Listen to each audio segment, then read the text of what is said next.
It lays the predicate and the foundation for the development of a weather satellite that will permit man to determine the world's cloud layer and ultimately to control the weather, and he who controls the weather will control the world. Now that the holidays are upon us, how many will decide to turn even further away from the harsh, unfolding realities that so few have so far been willing to face? Here's a quote to consider from Helen Keller. People do not like to think. If one thinks, one must reach conclusions. Conclusions are not always pleasant. Something to consider from someone who faced great challenges in her life. Another quote, one I have read before but needs to be read again. If you tell a lie big enough and keep repeating it, people will eventually come to believe it. The lie can be maintained only for such time as the state can shield the people from political, economic, and/or military consequences of the lie. It thus becomes vitally important for the state to use all of its powers to repress dissent. For the truth is the mortal enemy of the lie, and thus, by extension, the truth is the greatest enemy of the state. That's from Joseph Goebbels, German Nazi politician and Reich Minister of Propaganda of Nazi Germany from 1933 to 1945. On that note of censorship of the truth, more after announcements in a moment. Now consider this profound quote from the novel Daniel Deronda, author Mary Ann Evans. Listen carefully. This is very profound. Here's the quote. Knowledge is power, but who hath duly considered the power of ignorance? ? Knowledge slowly builds up what ignorance in an hour pulls down. Knowledge, through patient and frugal centuries, enlarges discovery and makes record of it. Ignorance, wanting its day's dinner, lights a fire with the record and gives a flavor to its one roast with the burned souls of many generations. Very, very deep and profound quote. And finally this. Knowledge makes a man unfit to be a slave. From Frederick Douglass. Extremely important individual, historically, morally. In this broadcast, where does humanity fit in the equation of the rapidly accelerating extinction event on our planet? How does the, quote, co-extinction factor fit into this equation? As the population begins to realize what is unfolding, will secret bioweapons programs be unleashed against the U.S. population by our own government? These reports and much more coming up. Stay tuned. This is Dane Wigington. You're listening to the Global Alert News Hour for November 24th, 2018. This commercial-free program is brought to you by geoengineeringwatch.org and paid for by geoengineeringwatch.org. This news hour is broadcast throughout Northern California on 1670 AM, 104.9 FM, and 105.7 FM. Saturday mornings from 6 to 7 AM, and now rebroadcast Sunday mornings from 6 to 7 a.m. as well. Global Alert News is also rebroadcast on the East Coast by the PRN Radio Network on Wednesdays at 2 p.m. Eastern Time. Recordings of this broadcast can be found at geoengineeringwatch.org under the recent top stories and radio sections. If you're aware of any radio station that may be willing to pick up the commercial-free Global Alert News Hour, please let us know. We'll gladly provide the downloads to our broadcast to other stations for free. Our only goal is to sound the alarm. If you're in the Reading area, free geoengineeringwatch.org informational materials, as always, can be picked up from Orchard Nutrition. For those not in the Reading area, the latest Geoengineering Watch awareness-raising materials can be ordered from the homepage of geoengineeringwatch.org for our approximate cost of producing and shipping. This week's Jim Fair event, Jim Fair, staunch ally in the fight to expose and halt climate engineering. We're deeply grateful to them. geoengineeringwatch.org informational booths set up at all Jim Fair events with free materials. If you attend those events, you can get in for free if you're there to get materials and to help us sound the alarm. This week's event started today, ends tomorrow, Monterey, California at the Monterey County Fairgrounds. Next week, very large event, Costa Mesa, California, November 30th through December 2nd at the Orange County Fair and Event Center. Please show up, get free materials, Help us to raise awareness. Time is absolutely rapidly running out. We must expose and halt the climate engineering issue. We will then face many other challenges, but that is the single greatest leap we could take in the right direction. Mathematically speaking, if all aspects and consequences of climate engineering are considered, it must be concluded that climate engineering is the greatest and most immediate threat we face short of nuclear cataclysm, because climate engineering is also absolutely weather warfare, and because of the toxic elements being used, it is also biological warfare. More on that in a few moments in this broadcast. I'll cover the most dire and immediate threats we face. But first, consider how much effort the power structure-controlled social media platforms are going to in order to hide reality from populations for as long as possible. Just like I mentioned the quote from the Nazi Minister of Propaganda in the beginning of this broadcast, YouTube continues to put a, quote, contrail banner, a definition, on some of our YouTubes and others who address the geoengineering issue. They're attaching this in a manner to make it look like it's actually a part of the post, which it is not. That's the control social media has over the flow of information.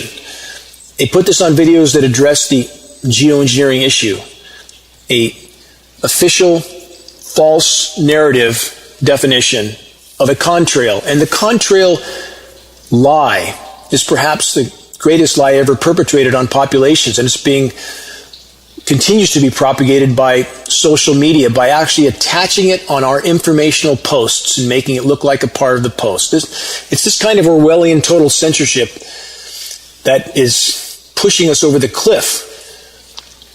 Is this how America is going to be made great again? Is this what so many are blindly waving their flags over? The forced propagation of power structure disinformation? Actually altering YouTube posts with total disinformation that's made to look like, again, that it's actually a part of the video post? To all the moralist cowards working for social media who carry out such tyrannical acts like this forced placement of power structure disinformation on private videos, take a long look in the mirror. You're facilitating the complete criminality of so-called governments that are decimating the planet in countless ways. You're a part of it. And if we remain on the current course, understand this: you'll have facilitated and been an accomplice to planetary omnicide. Those that know anyone who works for power structure controlled social media organizations, please question them about the part they are playing for the criminal cabal that masquerades as our government. In the effort to expose and halt the climate engineering assault and the collective insanity as a whole, how do we best wage this information war, if you will? Credibility is crucial in this battle. It's imperative to exercise caution and discernment before circulating data. If data or / information is not from a completely trusted source or hasn't been vetted by you, it should be investigated before circulating. If time is not available for objective investigation, it is best not to chance circulating what is not verifiably credible. Very difficult to gain credibility, very easy to lose it. Something to consider, and so many are leaping at any sensationalized claim that is dangled before them.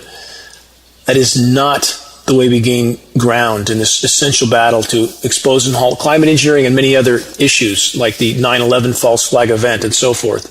Credible data, imperative. How is the weather? The climate engineers have whipped up a winter weather cool down, as we reported in previous broadcasts, just in time for the holidays. If you think the engineered cold zones in parts of the U.S. are indicative of the global picture, please take the time to objectively research. Start with going through the engineered winter section on the toolbar at the top of the geoengineeringwatch.org homepage. Learn about the patented processes of chemical ice nucleation for weather modification. Learn about the true nature of the engineered winter events. Just as the so-called storms, in fact, I don't think even our local script-reading meteorologists called them storms. They just call it a wave of precipitation because it's just a drifting mass of highly aerosolized aerosols being sprayed from climate engineering operations, cloud cover. It's not a storm as we historically knew, and we could see a wrapped up counterclockwise rotating low pressure zone coming in with wind and rapidly passing clouds overhead, blue skies above those if you caught a view through. We don't see that anymore.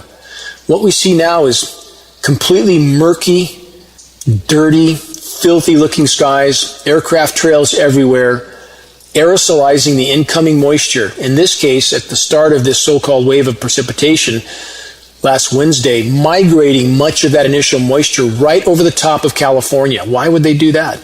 Because it keeps the moisture in play to utilize further inland as they chemically nucleate it and begin to cool things down. These are patented processes. Again, chemical ice nucleation for weather modification. I keep stressing this aspect for those that are claiming to fight climate engineering and pretending these weather whiplash cool down events are natural. They are not. And if you pretend they are natural, you are actually towing the line, propagating the narrative for the power structure and the climate engineers. How does that help fight climate engineering? Answer, it doesn't. It doesn't. Speaking of this kind of disinformation and the objective of the climate engineers to confuse and divide the population in regard to the true state of climate collapse, abrupt climate collapse, what we face is far worse, a far more dire threat than what we have been told by these so-called experts, that we face some long, drawn-out, protracted global warming that might be a little inconvenient. It's not the case. We are already free-falling into an abrupt climate collapse, being further fueled by climate engineering, the most insane endeavor ever deployed by the human race. So on that note, let's look at this engineered event. Here's a headline from multiple sources. Thanksgiving could be among the coldest on record in parts of the Northeast. And they're only talking about daytime high record lows, because nighttime temperatures in so many cases are much higher, because it's not cooling off at night. Why not? Because the atmosphere is filling with heat-trapping greenhouse gases. For those that still don't acknowledge that, please understand, we live in a fishbowl. What we emit into the atmosphere does not float out into space. It stays here. And those gases trap heat. Climate engineering, although it can deflect some of the daytime high temperatures, it traps heat as well, along with destroying the ozone layer, toxifying every breath we take, contaminating the entire planet. All of these elements are in play. So we look at a headline like this, these record colds that will be trumpeted from all the power structure controlled media sources and on a holiday when it's most noticed by the population. Here's from the report. Low temperatures Thanksgiving morning and Black Friday will likely be 15 to 25 degrees below average for late November. And they will trumpet that. They don't really talk about that same margin of above normal temperatures. And what we see with the temperatures, again, we see a radical underreporting of the actual temperature, which means it's hotter than we're being told in almost all cases.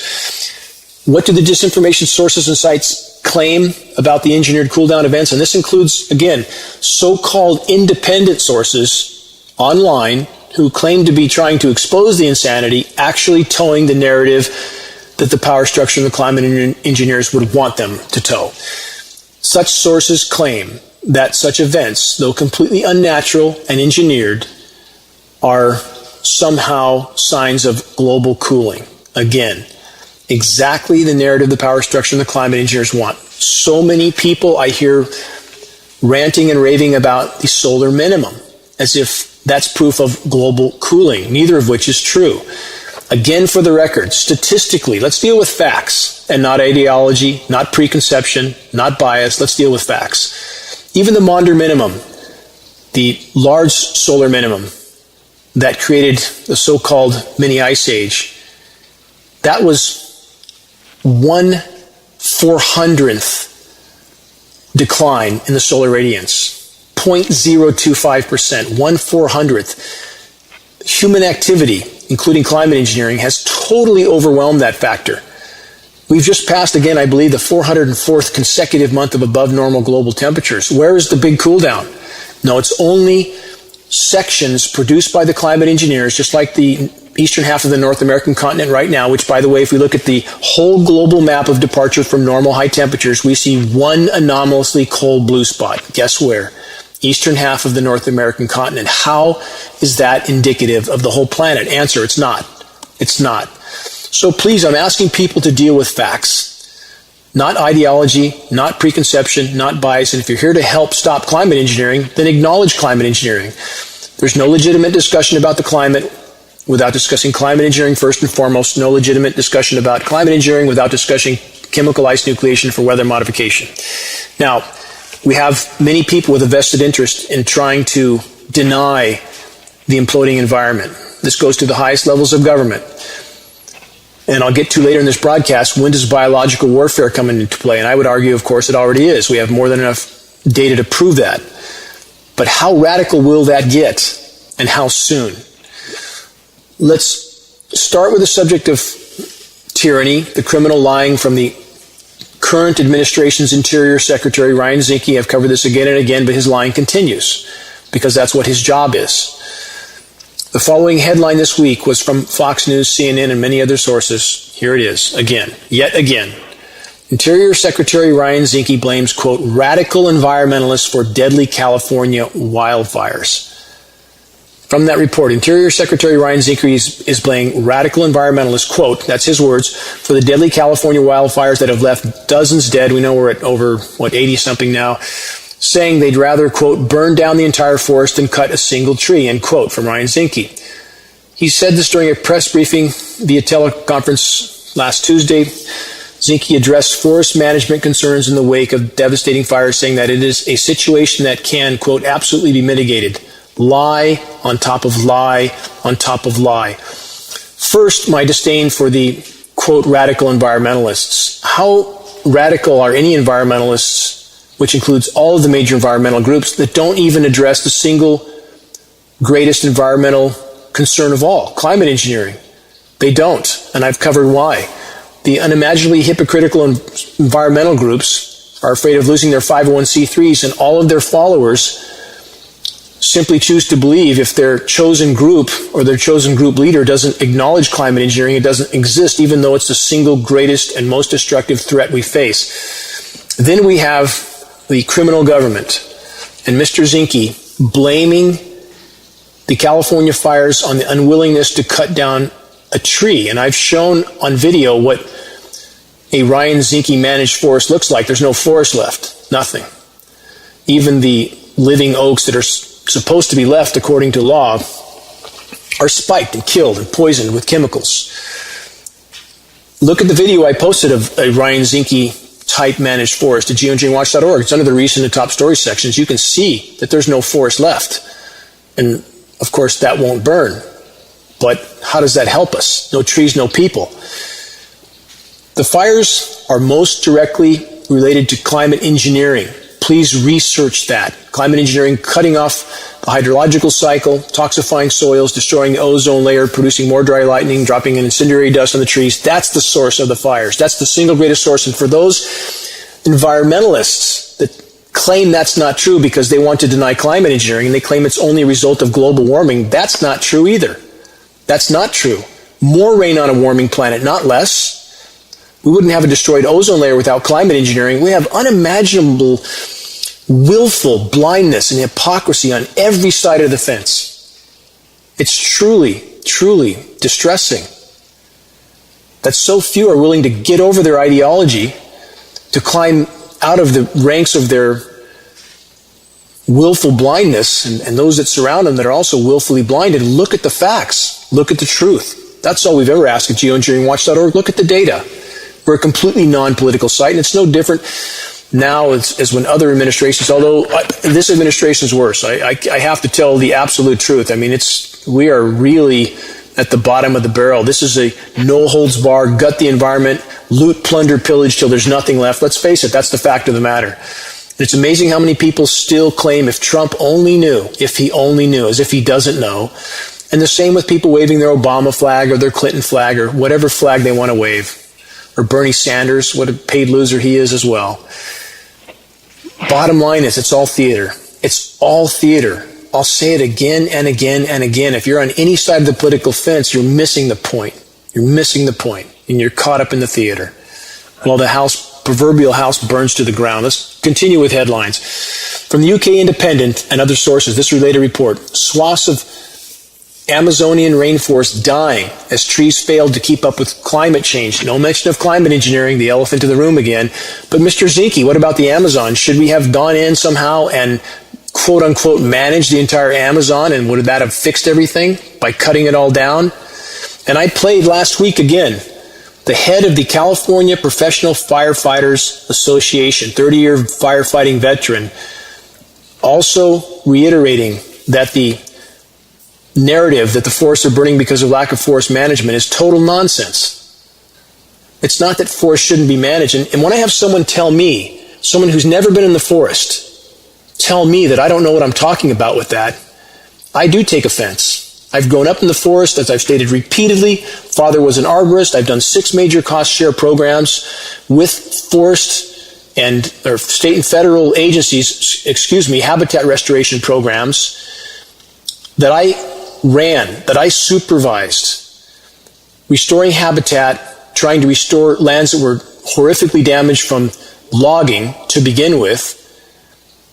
This is what I have done on an industrial scale, firsthand, falling the trees that needed to be cut down. I've fallen literally thousands of trees in my lifetime, thousands. Been doing it since I was a kid. I know about what's happening in the forest. I live in the middle of it, spent my life in it, and done far more habitat restoration than I would argue most. I'm simply saying that, yes, I'm for trying to mitigate damage that's been done from human activity in the first place, but the notion that that is the problem is ridiculous. When we have Siberian forests dying that have never been touched, Amazonian forests dying, never been touched, why did those forests remain for hundreds or thousands or millions of years with minimal fire activity? Now it's off the scale. Can't people connect these dots? How hard is this? Or is it just too tempting to cling to the official narrative of pacification that everything's fine? We just need to cut down more trees. We just need to loot, plunder, and pillage more. Sorry if I sound angry. It's only because I am. Why wouldn't I be? The future on which my children depend, on which everyone's children depends, on which the web of life depends, is literally circling the drain at this moment. And so many people are so willfully blind from all sides of the fence, from all sides, far left, far right, the manufactured paradigm of division and distraction. And by the way, that's what the holidays are typically used for as well. I don't fault anyone for needing a break from the insanity. But unfortunately, the majority of the population is on a permanent break from the insanity, which makes them a contributor to the insanity. And the holidays are used to distract the population, to put them in a mode of mass consumption. Stand in a Costco or a Walmart and look around, and how many people do you think have any inkling of what's unfolding? Any idea whatsoever? The shelves are all stocked. The Christmas music is playing. What could be wrong? What could be wrong? How many of those people know or understand or have any comprehension of the fact that over $40 billion worth of food is being imported from abroad, from countries that are starving to death to keep our shelves stocked? That we are manufacturing and throwing away unimaginable amounts of resources, going through 100 million barrels of fossil fuel every single day. 100 million barrels. How can that possibly not have an effect? And I see comments from people who rail against this kind of information, claiming humans could never have any effect on the planet. That ideology comes from fear and unimaginable ignorance, but heavily on the fear side, from people who don't want to face reality, who don't want to face the fact that the fossil fuel fiesta, in the words of James Kunstler, is over. It's over. It's in its death throes right now, but the sooner we face that fact, the sooner we change directions, the more chance we might have of salvaging something. And if we can save anything, isn't that worth fighting for? Any future for anybody's children, for any part of the web of life, is that not worth fighting for? It absolutely is. And so many that are going about their lives as if nothing is wrong have a responsibility to help sound the alarm. Help us to share credible data from a credible source. The battle on behalf of the many cannot be waged by a very few individuals. It can't. It absolutely can't. More are needed to bring dire issues to light, to help us change course, or we will soon hit the wall at full velocity. On that note, let me continue with more headlines from arcticnews.com and other sources. This very important report. Warm, salty water from the Atlantic Ocean is increasingly invading the Arctic Ocean. Been over this again and again and again. Climate engineering helping to facilitate this heating in the attempt to hide the symptom, making it worse. Changing upper level wind currents, that changes ocean currents. That's helping to pump warm water into the Arctic. What's that doing? It's thawing methane hydrates on the sea floor. Here's part of the report. I've been over this in so many broadcasts over a decade. The danger is that a strong influx of salty warm water into the Arctic Ocean might, we see those words a lot, you know how much I hate them, could trigger destabilization of hydrates in sediments, resulting in massive eruptions of methane from the seafloor of the Arctic Ocean, as described in other reports. Now, it's already happening, so why do they use the words could, may, might? We can already see it on the land surface. Search Siberian methane craters. You'll be shocked at the photos you see, and it's happening on the seafloor at a much bigger scale. Report continues. This methane could, there we have the same words again, could cause temperatures to suddenly rise strongly at the higher latitudes in the northern hemisphere, speeding up decline of sea ice and permafrost and further deforming the jet stream. No mention of climate engineering and the ionosphere heaters that are radically deforming the jet stream. Report continues. This could, there's the word again, every paragraph, could trigger even more extreme weather events, in particular storms, flooding, heat waves, and fires across the northern hemisphere that could devastate crops. If it's happening now, how can you say could? Again, we're back to if you run someone over with a semi-truck, it could cause bodily harm. And if you've already done it and they're laying in the pavement, why would you use those words? It's done. It's happening now. It could take down power grids, threaten meltdowns of nuclear power plants. It's already unfolding. For the record, climate engineering has completely altered upper level wind patterns again. This in turn has altered ocean currents, as I stated. This in turn has contributed to the warmer waters that are now flooding into the Arctic, which may be a final linchpin in our collective coffins if enough methane thaws and releases. From every conceivable direction, climate engineering operations are pounding the final nails into our collective coffins. Moving on, this next headline is from HawaiiNewsNow.com and other sources. Quote, scary. Expansive study concludes threat to humanity from climate change, quote, much larger than previously thought. How long have we said that at geoengineeringwatch.org? And again, no mention of climate engineering, the giant elephant in the sky. Quote, how many wake-up calls will it take to wake up? That's a good question, is it? How many? Geoengineeringwatch.org has spent all the resources we can generate and try to come up with. And again, from my personal SEP IRA retirement account that's long gone now, trying to send flyers out in papers. In the case of the Northern California Awareness event that just occurred, 5 newspapers throughout Northern California, color, glossy, 100-pound paper flyers, information-packed, addressing the fact, even before any of the fires started, these fires went out, even before the car fire, stating climate engineering will cause these scenarios to happen. And then the car fire came, canceling our initial event. Exactly what we said would happening. We rescheduled the event October, more flyers, more information confirming that climate engineering was the single greatest causal factor with the fires and that it would continue. And what happened? Even after our event in October, again, continuing the Camp Fire, the Woolsey Fire. For a decade, we've stated this at geoengineeringwatch.org. So again, I'll go back to the question. We provided data to back up our assertions as well. So here's back to the question. How many wake-up calls will it take to actually wake up? How many? How many? Expansive new report from a team of 23 scientists led by a University of Hawaii professor predicts that together, the combined hazards mean that society faces a, quote, much larger threat from climate change than previous studies have suggested. Exactly what we've stated for how long. Consider this new report from truthout.org and other sources. Quote, killing plants is the fastest way to end the world.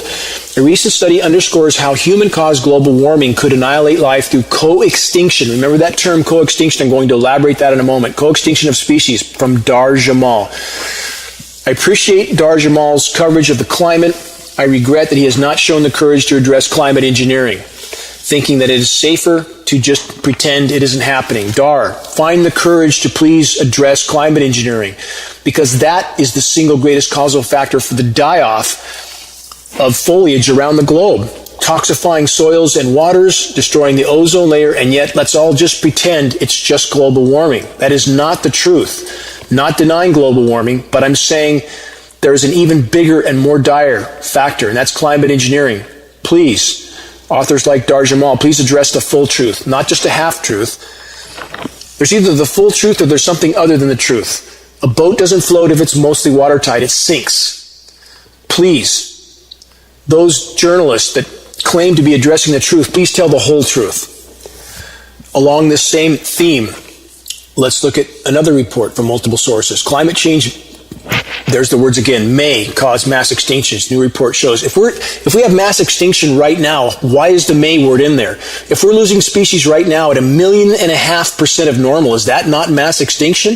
If we've already lost 60% of Earth's wildlife in the last 40 years, and in the current trajectory, we will have no wildlife left by 2026, mathematically speaking, is that not mass extinction? And yet we have words like could, may, might.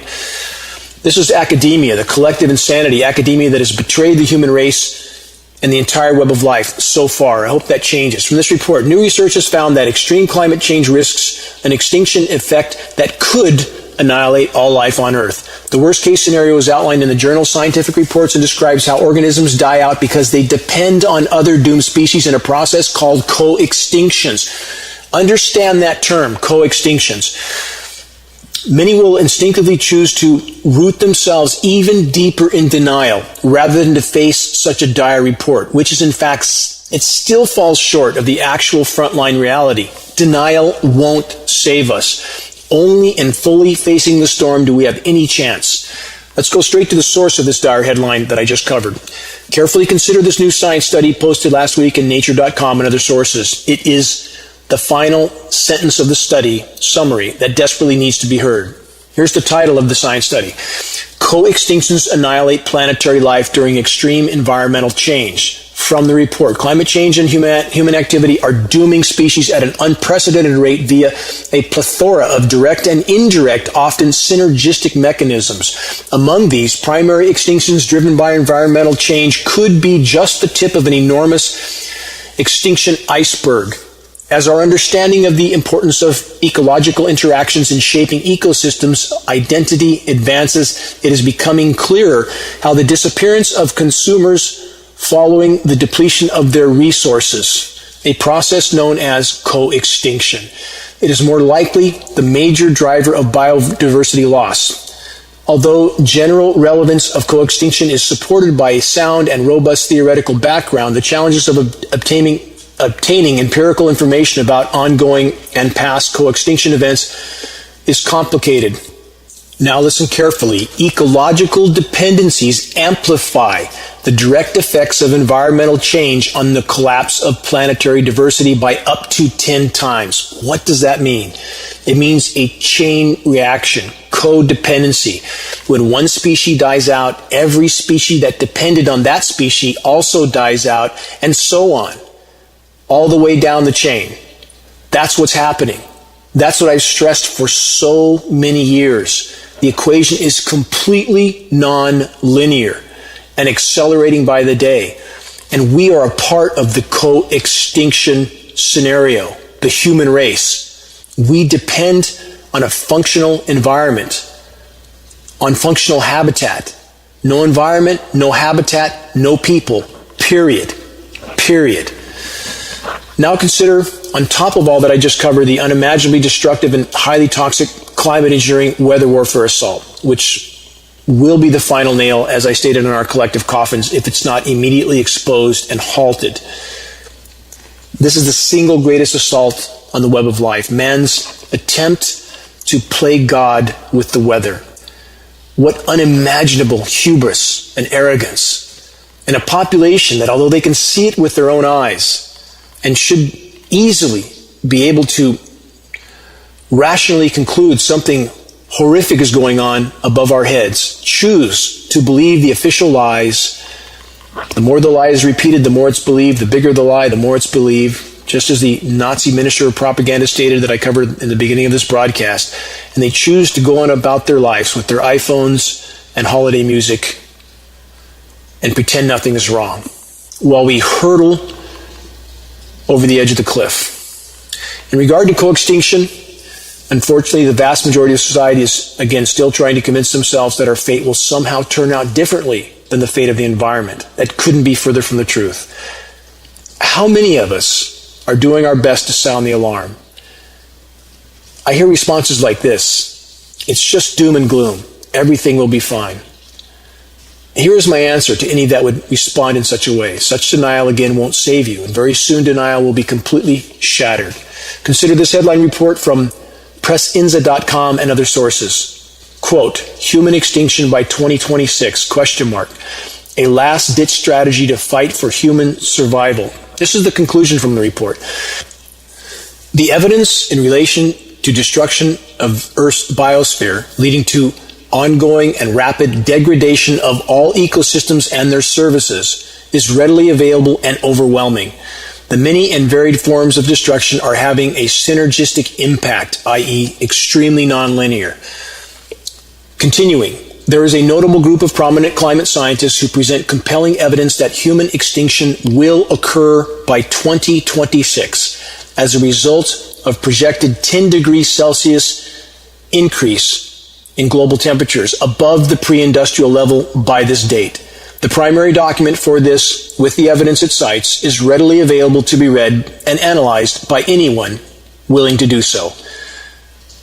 Continuing from this report, largely separated from the climate catastrophe, although now increasingly complicated by it, Earth's sixth mass extinction is already advancing rapidly as we destroy habitat, and on our current trajectory, all species will soon enter the fossil record. Why? Because we live in a world in which the political, economic, military, legal, and social structures and processes of human society are utterly incapable of producing either functional human beings or governance mechanisms that take into account and respect the ecological realities of Earth's biosphere. Report finishes with this. So, to reiterate, we are on the fast track to extinction.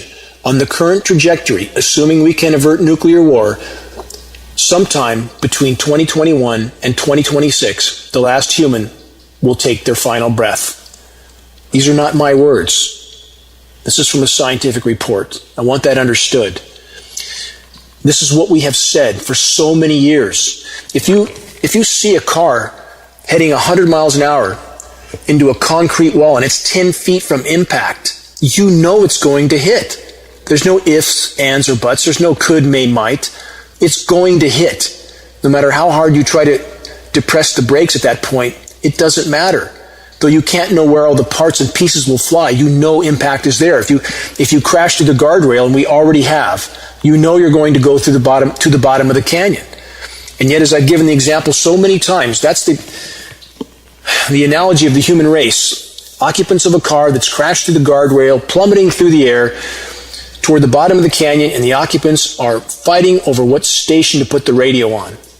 That's the scenario we find ourselves in. So now we have science report conclusions from frontline climate scientists that are not even acknowledging climate engineering.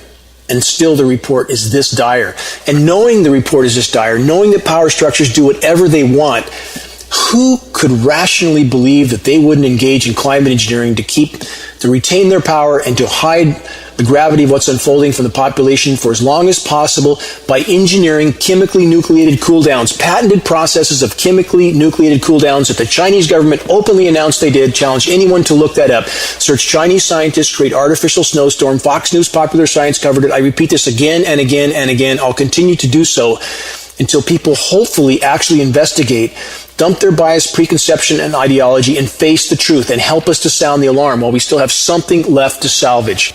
On that note, here's the final statement from this science report. Our only prospect of survival, and it still has only a remote chance of succeeding, is that a great number of us respond powerfully now and keep mobilizing more people to do so. I want to repeat that. Our only prospect of survival, and it still has only a remote chance of succeeding, is that a great number of us respond powerfully now and keep mobilizing more people to do so. I have stated this over and over and over, that reaching a critical mass of awareness is the only way forward when people understand they are fighting for their lives quite literally and stop participating with the insanity and start focusing on the preservation of what is left of Earth's life support systems. Search geoengineeringwatch.org, the only way forward. That article will add more detail to what I just stated. The rapidly accelerating biosphere implosion will push the power structure to total desperation. What might that mean?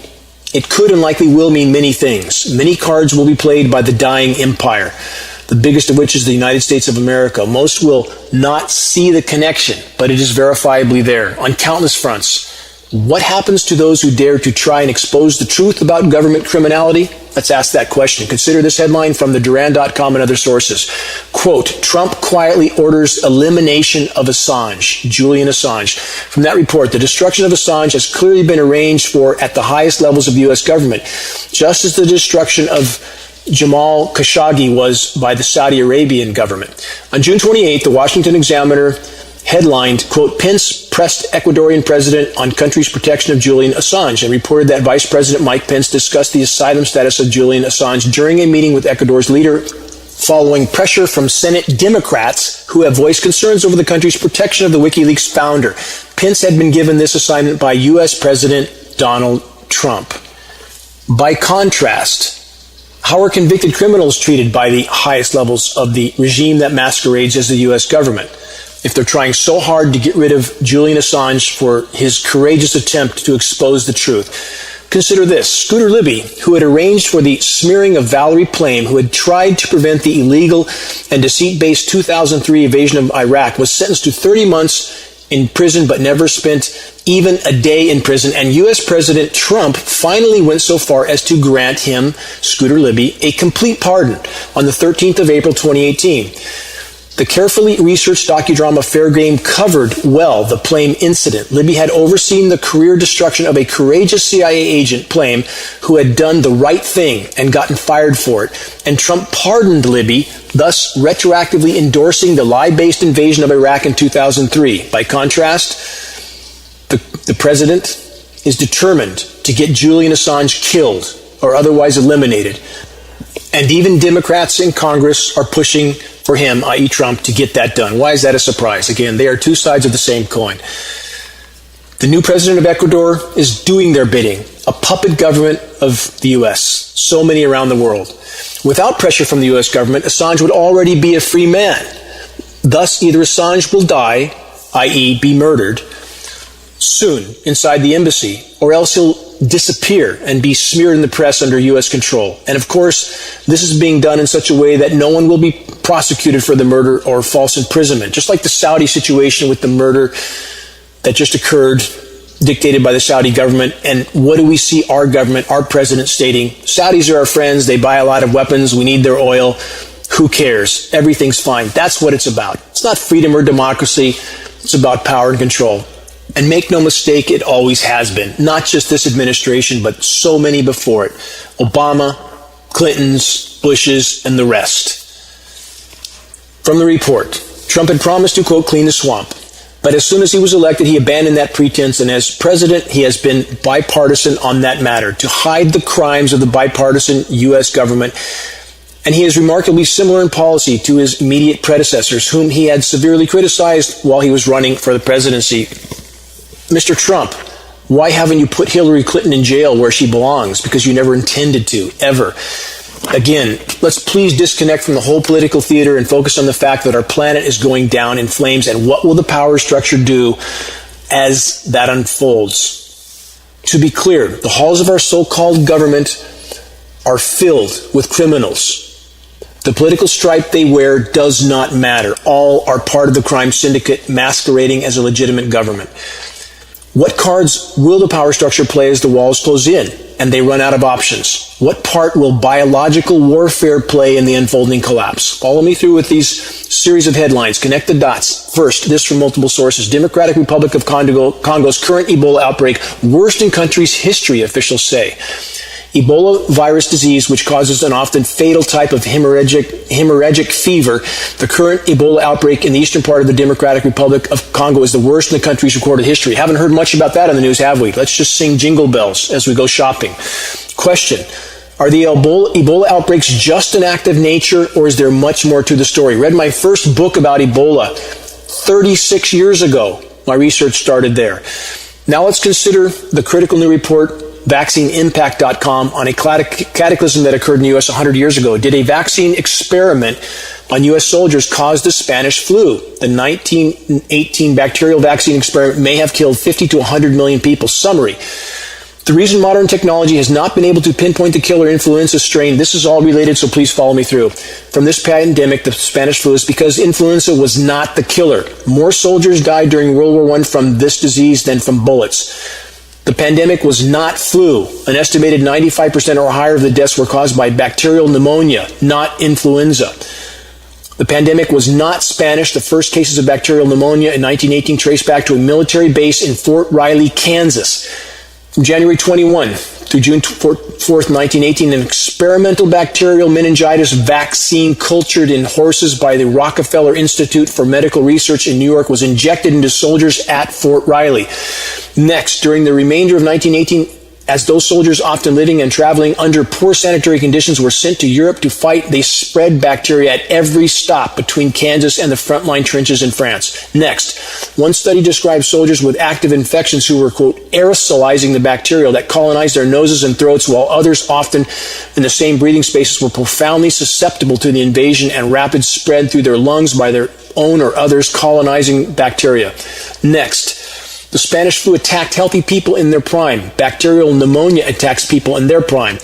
The flu, by contrast, generally attacks and is most fatal for the young, the old, and the immunocompromised. When World War I ended on November 11, 1918, soldiers returned to their home countries and colonial outposts, spreading the killer bacterial pneumonia worldwide. During World War I, the Rockefeller Institute also sent their vaccine serum to England, France, Belgium, Italy, and other countries, helping spread the epidemic worldwide. Why don't we know this kind of history? Because we are not meant to know it. Continuing, put these dots together, please. Next report from Global Research and author Janet Phelan. Incredibly important report. Secret biological weapons programs in the U.S. Patriot Act allows violations of bioweapons laws. From this report, the Biological Weapons Convention was signed by 3 depository countries, Russia, Great Britain, and the United States in 1972 and entered into force in 75. The announcement by the Nixon administration in 1969 that the U.S. would unilaterally renounce the use of biological weapons and discontinue its biological weapons program provided an impetus towards the establishment of the treaty. Unlike other disarmament treaties, the Biological Weapons Convention has no verification protocol. What this means is that there is no way for the convention to check to see if those who have signed it and ratified the convention are in fact abiding by its dictates. In 2001, after several years of meetings and consultations, an ad hoc committee presented to the convention a verification protocol for approval. The U.S. delegation walked out, boycotting the protocol. Due to the refusal of the U.S. to approve the verification mechanisms, the Bioweapons Conference remains a paper tiger. It is in reality a treaty in name only, with no way to check the compliance and no way to deal with violations. The U.S. team boycotted the protocol only months before the attacks of September 11th and subsequent anthrax attacks. Based on what turned out to be false statements that Iraq was hosting an offensive biological weapons program, the U.S. invaded Iraq in 2003. The FBI subsequently allocated responsibility for the anthrax attacks on Fort Detrick researcher Dr. Bruce Ivins, who conveniently committed suicide on the eve of his probable arrest. Subsequent reports have cast doubt on the likelihood that Irvins was the culprit. In fact, the weaponized anthrax most likely came from a Battelle lab or from Dugway Proving Grounds in Utah. Battelle is a private nonprofit which also manages the U.S. Department of Energy and Homeland Security labs. Dugway is a military base. Both a Battelle lab in Ohio and Dugway had anthrax from the very same vial that Dr. Ivins had access to at Fort Detrick and was determined to contain the weaponized anthrax used in the anthrax attacks. In other words, the anthrax most likely came from a facility funded by the U.S. government. The FBI declined to investigate personnel at either of these facilities. What a surprise. Report continues, our collective safety depends on a number of factors. The proliferation of labs. There are now 1,350 such research labs in the U.S. alone, and has resulted in an increasing incidence of accidents. As reported in 2014 USA Today article, U.S. labs mishandled dangerous biomaterials at least 1,100 times between 2008 and 2012 alone. Report states this, accidents are one concern. Another concern would be events that involve intentional release. Continuing from the report, the U.S. illegal bioweapons program, the manipulation of false bioweapons assertions by the U.S. government does not end with attempts to invade other countries used as false flag events. Valid questions have arisen as to whether the U.S. in fact engaged in a secret bioweapons program of its own. Information buttressing concerns that the U.S. in fact launched a secret biological weapons program was turned over to the Biological Weapons Convention at the 7th Review Conference in 2011. This report traveled to Geneva in December of 2011 and put this statement on the record. Quote, the information provided to the delegates both in short and in speech in subsequent handouts reflected the following concerns. The United States has amended its biological weapons legislation via the U.S. Patriot Act and is now giving its own agents immunity from prosecution for violating the law. Remember the vaccine companies, immunity from prosecution. Climate engineering, government Senate documents state everyone participating, immunity from prosecution. This is a criminal organization masquerading as our government. 2, the United States has failed to report this change in legislation to the Bioweapons Conference and is mandated to do it. 3, these weapons are reported to be secretly stockpiled at Sierra Army Depot in Northern California. I only have time to give excerpts from this report, but here's the point. In order to retain their stranglehold on control to the last possible moment, those at the top tiers of power are making preparations to utilize ever more lethal forms of biological weapons to subdue populations. Radio frequency microwave transmissions are part of this as well. History and all available data conclusively confirms that such covert weapons have long since been forced on unsuspecting populations. Toxic vaccinations, fluoridated water, pesticide-laced genetically altered food, climate engineering fallout, etc. all are undeniable examples of biological warfare. Now, back to the Ebola example I cited earlier in this broadcast. Listen carefully. Concerns that the bioweapons may be deployed to specifically devastate pre-selected demographic groups were enhanced in the recent Ebola crisis that I mentioned earlier again. Ebola broke out in the areas in which biosafety labs were already in place. There are such labs located in Monrovia, Liberia, Kenya, Sierra Leone, and 2 in Guinea. These countries were all hit hard with Ebola. Either concurrent accidents or intentional releases could have resulted in the subsequent devastation visited upon these countries by Ebola virus. Not an accident. Testing going on. The Global Research Report continues. Numerous insiders with the military, government, and vaccine companies have publicly stated the imminent threat of either a bioweapons attack or a pandemic. Question: how would we know the difference unless we were told? Answer: we wouldn't. Most recently, the British newspaper The Guardian joined the choir, abandoning reportage and instead evidencing a gift of prophecy in the following headline, quote, Ebola isn't the big one. Question: so what is? And are we ready for it? Question mark. Now consider this headline statement from BBC and other sources. Spanish flu was one of the most serious pandemics humanity has faced over the last century, but there are others, and some have the capacity to be even deadlier, i.e. Ebola. Biological warfare. How is this denied with so many biolabs, 1,350 in the U.S. alone and others in other countries, exactly where these outbreaks occur? And how long will the American population choose to pretend that our so-called government and others are there for the greater good? That couldn't be further from verifiable reality. The bottom line is this. The current paradigm of industrialized civilization and the military-industrial complex is imploding along with the biosphere and the climate systems. Those who still choose to believe that the criminal elements at the highest levels of our government would not resort to biological warfare against their own populations have not studied history and are not living in reality. From toxic vaccinations to toxic fluoride being added in our water to toxic pesticides, pharmaceuticals, genetically modified foods, microwave transmission dangers, the assault against populations has been ongoing. Now consider the extremely toxic fallout from the ongoing atmospheric spraying from climate engineering weather warfare operations. If that already toxic mix is altered to something more lethal, game over. So what do we do? What can we do? Do we allow fear to paralyze us into inaction? How would that help? Answer: it wouldn't. It won't. Convert fear to a justifiable rage. Turn that anger to fuel for constructively and efficiently and effectively helping to sound the alarm. Reaching a critical mass of awareness in the population is the first and most essential leap in the right direction. If we can expose the insanity to the masses, starting with the climate engineering, weather warfare / biological warfare assault, we can stop it. Those in power are not gods, and we are not helpless. Stand up and make your voice heard. Share credible data from a credible source. Make absolutely every day count. Until next week, this is Dane Wigington with geoengineeringwatch.org.